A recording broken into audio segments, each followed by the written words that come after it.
Morning class 7 student, हम already इस book के 3 चैप्टर्स फिनिश कर चुके हैं। अब हम 4th चैप्टर पढ़ेंगे और ये चैप्टर थोड़ा डिफरेंट है। अब वो डिफरेंट क्यों है? इज बिकॉज ये चैप्टर इसलिए डिफरेंट है बिकॉज इसमें बहुत सारी ऐसे एक्सरसाइजेज हैं जो कि हमने पहले कर रखी है, लाइक अनसीन पैसेजेस जो हमने देखे थे जो एग्जाम में आए थे, और सीन पैसेज भी जो हमने करे थे। याद है क्लास में मैंने बहुत सारे क्वेश्चंस दिए थे और करवाए थे। लाइकवाइज ऐसा ही है इसमें द 3 डांसिंग गोट्स। ओके, ऐसे आप देख सकते हैं। इसमें ये क्या है, क्वेश्चन आंसर्स है। इसमें क्वेश्चन है और आंसर्स लिखने रहेंगे इसके इस फर्स्ट यूनिट के आधार पे। इसमें थोड़ी यूनिट डिवाइडेड है। ओके, अब जो सेकंड यूनिट है, सेकंड यूनिट में क्या है, इसमें इसी चैप्टर में फिल इन द ब्लैंक्स है, मतलब समरी फिल करनी है। उसके बाद इसको आपको लाइन से अरेंज करना है, ये जो थर्ड यूनिट में है। फोर्थ में फिर ट्रू फॉल्स है। फिफ्थ में किसने बोला है, who is the speaker, and next में क्वेश्चन आंसर है। लाइकवाइज इसमें सेट ऑफ क्वेश्चन है हर एक यूनिट के बाद, और वीकेंड से हर एक पैराग्राफ के बाद, कुछ पैराग्राफ के बाद, ताकि आपको पता चले कि करना कैसे है। अगेन ये जो है ऐसे ही आपकी अब एग्जाम भी होगी, जैसे ओपन बुक टेस्ट जिसको बोलते हैं। मतलब आपको अच्छे से चैप्टर पढ़ के रखना है और जो भी क्वेश्चंस रहेंगे उसके अकॉर्डिंग आपको उसके answers randomly at a time लिखने रहेंगे। ओके, तो वैसे ही अब आपकी एग्जाम उस टाइप में भी होगी, मतलब टेस्ट उस टाइप में होंगे। So let's get started. Chapter 4 3 dancing goats. Do you believe in magic और मैजिशियंस? तो क्या आपको जादू या जादूगरों में विश्वास है? हाँ भी और ना भी। We can trust them but we don't think that they are actually really magicians. It's just all tricks. अपन बोलते हैं हाथ की सफाई है, सारी ट्रिक्स होती है। Which is more important, magic और हार्ड वर्क? सो मैजिक ज्यादा जादू इम्पोर्टेंट है या हार्ड वर्क मेहनत इम्पोर्टेंट है? ऑब्वियसली हार्ड वर्क इम्पोर्टेंट है, मेहनत। अगर आप मेहनत नहीं करोगे तो कुछ नहीं हो पाएगा। आप सोचोगे कि जादू से सारा कोर्स कंप्लीट हो जाए या कोरोना फिनिश हो जाए, तो it's impossible. We need to do hard work, right? So, unit first. Once upon a time, it happened that a hard-working young peasant was lucky enough to possess 3 dancing goats. अब एक बार की बात है कि एक जो बहुत मेहनती पीसेंट था, वीकेंड से किसान, पीसेंट मतलब किसान बोल सकते हो, और या गाय भेड़ चराने वाला बोल सकते हो, ठीक है। सो वो बहुत लकी था क्योंकि उसके पास 3 डांसिंग गोट्स थी, ठीक है। वो डांसिंग गोट्स क्या है, कैसी है, वो हम देखते हैं। He was lucky because they bought him all he desired. A little comfort for his widowed mother and a pretty wife. और वो लकी क्यों था? क्योंकि उन गोट्स की वजह से उसके पास जो भी उसको चाहत थी, मतलब उसको जो भी चाहिए था, वो सब उसको मिला। उसकी मम्मी जो थी वो विडोड थी, मतलब विधवा थी। उनको उसने बहुत कंफर्ट दिया, मतलब बहुत आराम दिया, और एक बहुत सुंदर वाइफ भी मिली। तो कैसे मिली, ये स्टोरी पढ़ के हमको पता चलेगा। So let's get start. He and his mother lived in a little bamboo hut and had a small plot of grazing land. So as you can see, ये जो झोपड़ा है इसमें ये लोग रहते थे, और छोटा सा ग्रेजिंग मतलब गाय चराने का या भेड़ या जो भी होते हैं जानवर, वो चराने के लिए ये स्मॉल पोर्शन ऑफ लैंड था। Their entire wealth consisted of 2 couple of cows. So उनकी जो पूरी जो भी उनका पैसा था, या वीकेंड से जो भी उनकी जायदाद वगैरह थी, वो सिर्फ ये 2 गाय थी। When a year of drought came by, they were in great trouble. So सूखा पड़ा, ड्रॉट मतलब वो तो सूखा पड़ना। सूखा पड़ने से बारिश नहीं होती है कंटिन्यूस 1 साल तक या 6 महीने तक या 2-3 साल तक, तब वो सूखा पड़ जाता है, राइट? और कुछ भी खाने का नहीं होता है, तो किसान को सबसे ज्यादा प्रॉब्लम होती है, राइट? आप में से भी बहुत सारे लोगों की फैमिलीज किसान की होगी, या बहुत सब किसी न किसी के रिलेटिव्स तो किसान होंगे जो फार्मिंग करते हैं, तो उनको बहुत ज्यादा प्रॉब्लम्स आती है बिकॉज पानी नहीं आएगा तो उनके खेतों में फसल पकेगी कैसे। Likewise one morning the widowed mother with tears in eyes said to her son. तो एक दिन क्या हुआ कि जो उसकी मदर थी वो रोने लगी, and she just started crying and said her son, Sindhu, उनके सन का नाम क्या था, Sindhu. We shall have to get rid of the 2 cows to go to market town and sell them. What she said? हमको ये 2 गाय नहीं चाहिए because we have nothing to eat. हमारे पास खुद के पास तो खाने का नहीं, तो हम गाय को क्या खिलाएंगे? तो तुम मार्केट जाओ और इन गाय को बेच दो। The thought of selling the cows that he loved so much distressed the boy. It was pity that they had not enough fodder, but what could they do? So उसने जब सोचा कि गाय को बेच दूंगा तब उसको बहुत बुरा लगा क्योंकि वो उनसे बहुत प्यार करता था. Like we loved our pets. किसी के पास cats है, किसी के पास dogs है और किसी के पास cows है, किसी के पास goats है. सब अपने जो भी animals होते हैं उनसे बहुत प्यार करते हैं, right? बहुत पसंद होते हैं.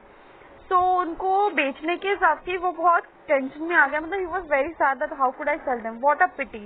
और pity मतलब होता है दया आना. तो उसको बहुत दया आई कि और हमारे पास ज्यादा खाने को नहीं है इसलिए हम नहीं रख सकते, बट हम कर भी क्या सकते हैं. फॉडर मतलब जो गाय का खाना होता है, चारा जो बोलते हैं वो. So Sindhu set out the 2 cows and said to himself that he was not going to sell them to a butcher and that he would beg their purchase to a great care of them.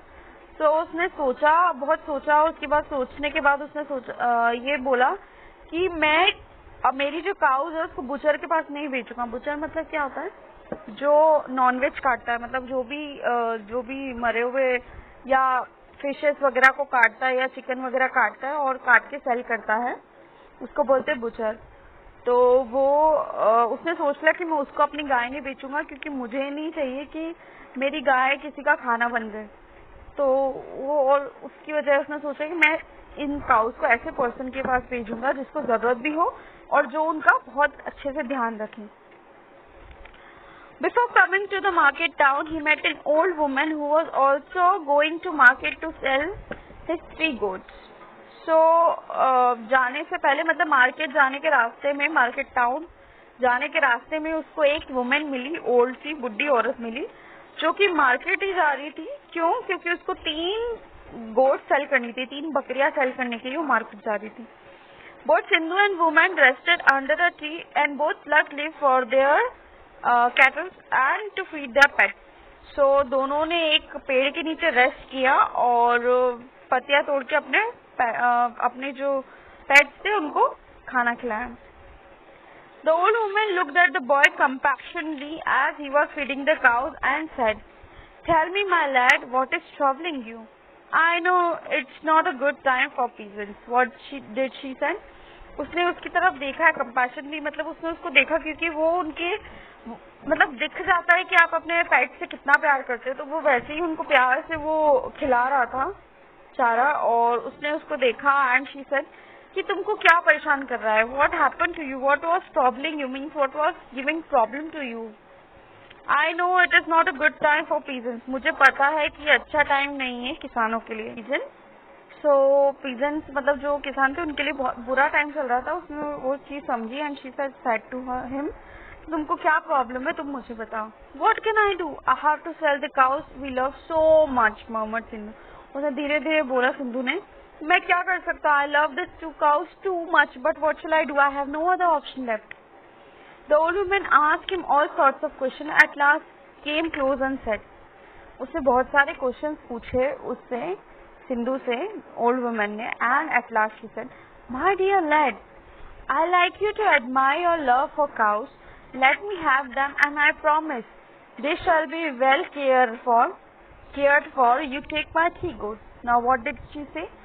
कि मैंने तुमको देखा, तुम काऊ को कितने अच्छे से रख रहे हो and I am so impressed by your behavior for the cows. I shall take your cows and you shall take my goats in return. उसने बोला कि तुम मेरी 3 बकरियां रख लो और मैं उसके बदले में तुम्हारी काउस रख लूंगा. ओके, काउस रख लूंगी. Sorry. Nonsense, replied Sindhu. What can we do with our God, my dear woman? We must have grain for our meals and how can I feed? उसने कहा नॉनसेंस, तुम ये क्या कह रही हो? What are you speaking, old woman? What can I do with your goats? मैं क्या करूंगा तुम्हारी बकरियों का जबकि मैं खुद की दोनों काउस को ही खाना नहीं खिला पा रहा हूँ, चारा नहीं दे पा रहा हूँ, तो और मैं खुद का ही चारा नहीं जुटा पा रहा हूँ, तो मैं उनको क्या खिलाऊंगा. But these goats are much better than money. They will someday bring fortune to you. The old woman said in solemn voice. तो ओल्ड वुमेन ने बहुत अच्छी मतलब एकदम प्यारी से उसको समझाते हुए बोला कि बट एक दिन ये जो 3 गोट है ये तुमको बहुत अच्छा फॉर्च्यून मतलब तुम्हारे यहाँ खुशहाली लाएगी और किसी न किसी दिन तुम बहुत खुश हो गए इनसे और ये पैसों से कुछ बहुत ज्यादा बढ़ के हैं. Okay, now here is the comprehend the text based on unit cost. First, how did the young pigeon make a living. So young pigeon कैसे गुजारा करता था? कैसे गुजारा करता था? By the raising the cattle. तो गाय का दूध निकाल के ही करता होगा. Second, why did the widowed mother asked her son to sell the cows. तो जो उसकी बूढ़ी माँ थी उन्हें ये क्यों बोला कि वो गाय को बेचे है? क्यों बोला था? क्यों बोला था? बिकॉज वो खुद का ही गुजारा नहीं कर पा रहे थे और वो उनके पास खिलाने के लिए गाय को कुछ भी नहीं था. Because of the drought, right. Where did Sindhu meet the old women, what did she offer him. So Sindhu कहाँ मिला था? टाउन के रास्ते पे, राइट. मार्केट टाउन के रास्ते पे मिला था और उसने क्या ऑफर किया? उसने उसको 3 goats ऑफर की, right. Was Sindhu pleased to the part with his cow. क्या सिंधु को अच्छा लगा उससे मिलके और उसकी काउ की जगह गोट्स लेके? How do you know? उसको कैसा अच्छा लगा? तो ये लास्ट वाली जो है इसमें आपको समझ आएगा. Why did the old women like Sindhu. तो ओल्ड वुमेन को सिंधु क्यों पसंद था? क्योंकि वो उसके पेट्स को बहुत प्यार से रखता था और वो कुछ कंपैशन था और उसको बहुत अच्छा लगा उसको देख के कि वो इतना प्यार करता है उनसे, उसकी कैटल्स से, इसलिए. तो इसके आंसर्स आप CW कॉपी में लिखेंगे. ओके, ये डालेंगे कॉम्प्रिहेंड टेक्स्ट बेस्ड ऑन और ये क्वेश्चन और इसके आंसर्स जो मैंने बताए वो आप लिखेंगे. Next is unit 2. इसके बाद कंटिन्यूएशन स्टोरी है. Then she drew a little bamboo flute from her willow basket and began to play. Would you believe it? अब क्या किया वुमेन ने? उसने एक बम्बू फ्लूट मतलब एक बांसुरी निकाली बम्बू की. उसने अपनी विलो बास्केट मतलब जो उसकी बास्केट थी उसमें से और उसको फ्लूट को वो बजाने लगी, मतलब बांसुरी बजाने लगी. Would you believe it? क्या बिलीव कर सकते हो? The 3 goats begin to dance to the tune. They were lovely goats from the Himalayan region, quite different from the ones we see in the plains. और वो तीनों जो goats थी वो डांस करने लगी. Can't you believe? वो उसकी फ्लूट की ट्यून पे डांस कर रही थी एंड वो बहुत अच्छी लग रही थी. Means they were very enjoying. And वो कहाँ की थी? हिमालयन रीजन की थी और जो नॉर्मल ऑर्डिनरी गोट्स होती है उनसे बहुत डिफरेंट थी. ओके, जो हमें यहाँ मिलती है वहाँ से बहुत डिफरेंट थी. They had long hairs and flapping hairs, round nose. तो उनकी बहुत लंबे बाल थे और फ्लैपिंग हेयर्स थे. You can see here long hairs है, flapping ears and that round nose, and they have round nose as you can see here. The old woman called them chappu, और old woman इनको क्या बुलाती थी? चप्पू. Sindhu was greatly amazed at the performance of the dancing goats and he believed that the old woman said about him. और फिर वो एकदम से बहुत खुश हो गया उनकी परफॉर्मेंस देख के, बिकॉज उसको गोट डांस करते हुए दिख रही थी. And he become very happy and amazed, एकदम एक्साइटेड हो गया और फिर उसने ओल्ड वुमेन की बात मान ली. They might not bring him a fortune but we would certainly able to earn few pennies after day by day entertaining the village home. तो वो सोचने लगा कि जरूरी नहीं है कि खुशहाली लाएगी, फिलहाल तो मैं इनसे कैसे गुजारा कर सकता हूँ. मैं इनको रोज मतलब मैं उनको ऐसे फ्लूट बजा के, बांसुरी बजा के और नचवा के, मतलब उनको लोगों, विलेजर्स जो थे सबको इंटरटेन करके गांव के लोगों को इससे पैसे कमा सकता हूँ. Thus he argued in his own mind and accept the offer. और फिर थोड़ी देर तक सोचने के बाद उसने वो ऑफर एक्सेप्ट कर लिया उन कैटल्स को लेने का, क्योंकि कोई सेंस नहीं था काउस का. तो उसने और ज्यादा मतलब जो भी वो पैसे कमाता उनसे इनको खिला भी सकता था और फिर इनका दूध निकाल के बेच भी सकता था. तो overall it was an profit. So he accepted the offer. Be content with what you have got my son, the old women said gently. उसने कहा हमेशा खुश रहना जो भी तुमको मिल रहा है, ज्यादा की उम्मीद मत रखना, मतलब जो मिल रहा है उसमें संतुष्ट रहना. Here is the flute and there are my beloved God. God bless you all. Now what did she say? Take this and take that and God bless you. Then took Sindhu's 2 crows and went her way, and then she take the 2 cows and she went. And Sindhu, wasn't he pleased with the bargain? He played the flute and the goats danced tune. So Sindhu को लगा कि कहीं वो मुझे पागल मतलब means वो मुझे ऐसे ही पागल तो नहीं बना गई. Then he just play the flute, उसने बांसुरी बजाई और फिर वो खुश हो गया क्योंकि वो actually में the three goats were dancing. Joyfully he made his way along the path in the meadows in order to reach home as quickly he as could. So he was very happy and joyfully he was just going back to his home. But when his mother saw he had bought back, she was unhappy. Sindhu played the flute and three goats danced merrily as ever, but it was only made her sad. So जब उसकी mother ने देखा कि वो वापस से 2 kettles की जगह 3 कैटल्स ले आया तो वो बहुत दुखी हुई. बट जब सिंधु ने फ्लूट बजाई तो तीनों गोट्स मैरीली मतलब बहुत अच्छे से डांस करने लगी. बट स्टिल उससे भी उसको खुशी नहीं हुई, जो उसकी मदर थी उनको खुशी नहीं हुई. She thought that her son has been cheated by the wicked market folk, perhaps he had lost his senses. और उसको ऐसा लगा कि शायद सन जो है उसका चीट किया है, मतलब किसी ने उसको चीट कर लिया है. क्योंकि मार्केट में ऐसा होता है ना, सपोज आपकी मदर ने आपको बोला है कि 1 किलो आलू लेके आना और आपको बोला है कि 1 किलो आलू 10 रुपए के हैं. बट आपको जो बोल रहा है दुकान वाला, जो ठेले वाला बोल रहा है कि नहीं 1 किलो आलू तो 20 रुपए के हैं. तो आप बोलोगे कि भैया 18 रुपए में दे दो, भैया आप 16 रुपए में दे दो, आप 15 रुपए में उसको लेके आ जाओगे. आप बहुत खुश होंगे क्योंकि आप 15 रुपए में ले आए. लेकिन आपकी मदर को पता है कि 10 रुपए से ज्यादा की नहीं है. तो आपकी क्या मम्मी बोलेंगे कि उसने तुमको विकेट कर दिया, मतलब उसने तुमको चीट कर दिया. Okay, so that is wicket market fog. So she said that you have lost your senses, तुम्हारा दिमाग खराब हो गया.